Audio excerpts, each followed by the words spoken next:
Hey guys, quick message before the video starts. My friend Maximilian on Christmas Day had to be rushed to the hospital to have a tumor removed, and he's going to need surgeries to remove more tumors as his cancer has spread. He's currently going through chemotherapy, and he needs all the support you can give right now. As somebody who lost a family member to cancer just recently, this is kind of important to me. I'm in Canada, so there's not a ton of medical bills, but he's in the United States, and I know a lot of you guys are, and you know how expensive this stuff can be. So he's got a GoFundMe up. He's got a goal of $15,000 to help cover some of his medical costs. If you guys could find it in your heart to even donate a couple of bucks, I'm sure he would appreciate that. I'm going to be donating some money myself on my next paycheck, and just thanks a lot for taking the time to think about it. I was going to promote something else here, but I really feel like anything I was going to promote, Max needs it more than I do, and I really appreciate all of you who are going to help him out. Thanks again. Enjoy the video.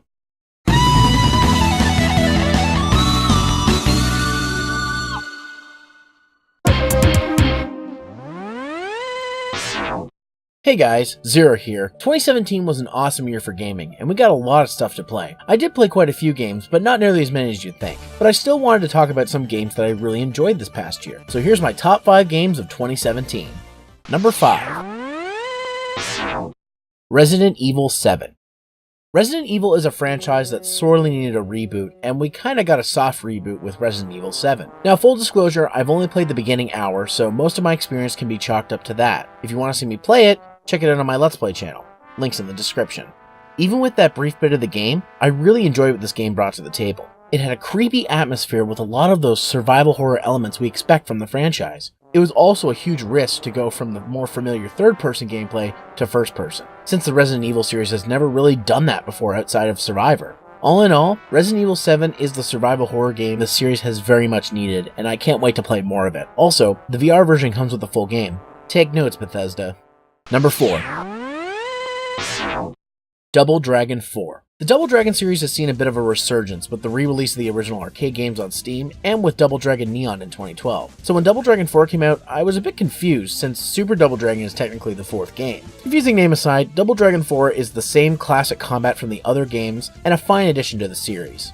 The added tower mode is also a nice bonus, and I like that they brought back battle mode as well. If you love classic beat-em-ups, I recommend this one, and it's super cheap. It's only $9 on Steam and PS4. Number 3. Wonder Boy: The Dragon's Trap. This one's kinda cheating a bit because it's a remake, but Wonder Boy: The Dragon's Trap is a fantastic remake of the Sega Master System classic. Wonder Boy 3 is one of my favorite Master System games, and the remake is an excellent recreation of it. Everything from the redone graphics and sound, the ability to change to retro graphics and sound whenever you want, and my favorite, the HD rumble features of the Nintendo Switch. This is the must-play version of the game. It's not a super expensive game, and if you want a really fun side-scrolling action RPG, check it out. Number 2. Nier Automata. I'm a fan of the Drakengard series, and while I never played the first Nier, I had heard nothing but good things about Nier Automata. Now, I'm also cheating here too since I didn't play this game until recently, but I just had to include it in this list. The game is a hodgepodge of gaming genres. Most of the time, the game is a third-person action game, but it's also a shoot-'em-up, bullet hell shooter, twin-stick shooter, side-scrolling action platformer, and it even has RPG elements to boot. And it nails all of them with solid gameplay. The graphics are phenomenal in not just character design, but the world itself. It's vast, and I love exploring it. On top of that, we have an amazing soundtrack that fits the game perfectly. I don't know if this has any enhanced features on PS4 Pro, but I have a regular PS4, and the game ran at a consistent 60 frames per second, and it looked beautiful. It was really hard to decide if this was my game of the year, but there was one game that trumped all this year for me. That's not a Trump joke. Just trumped was a... Shut up. Number 1. Cuphead.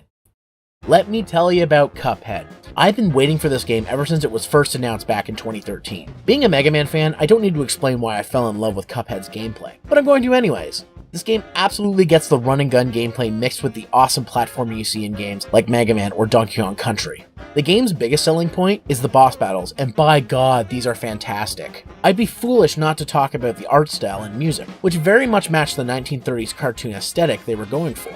I didn't even know visuals of this kind were possible in a side-scrolling action game, but they are, and they are marvelous. The sound effects and voice work also mix well with the time period they're trying to capture, and makes for a great mix of awesome gameplay, art, and music. And while the game is difficult, it's not the kind of hard that would make me hate it and give up. It just makes me want to keep going. All this together makes Cuphead my game of 2017. What are your favorite games of 2017? Let me know in the comments below, and I'll see you guys next time. Hey guys, thanks for watching my top 5 games of 2017. If you'd like to see more content like this, consider subscribing to my Zeromaster reviews page and maybe hit that little bell so you can get notifications. You can also follow me on Facebook at Zeromaster fan page, Twitter at Zeromaster, Instagram at ZeromasterLP, and I'm going to start streaming on Twitch at twitch.tv/ZeromasterLP. If you'd like to see some more videos, I'll have 2 up here. I don't quite know what I'm going to put, but I'll put something. Anyways, thanks for watching guys. See you in the next video.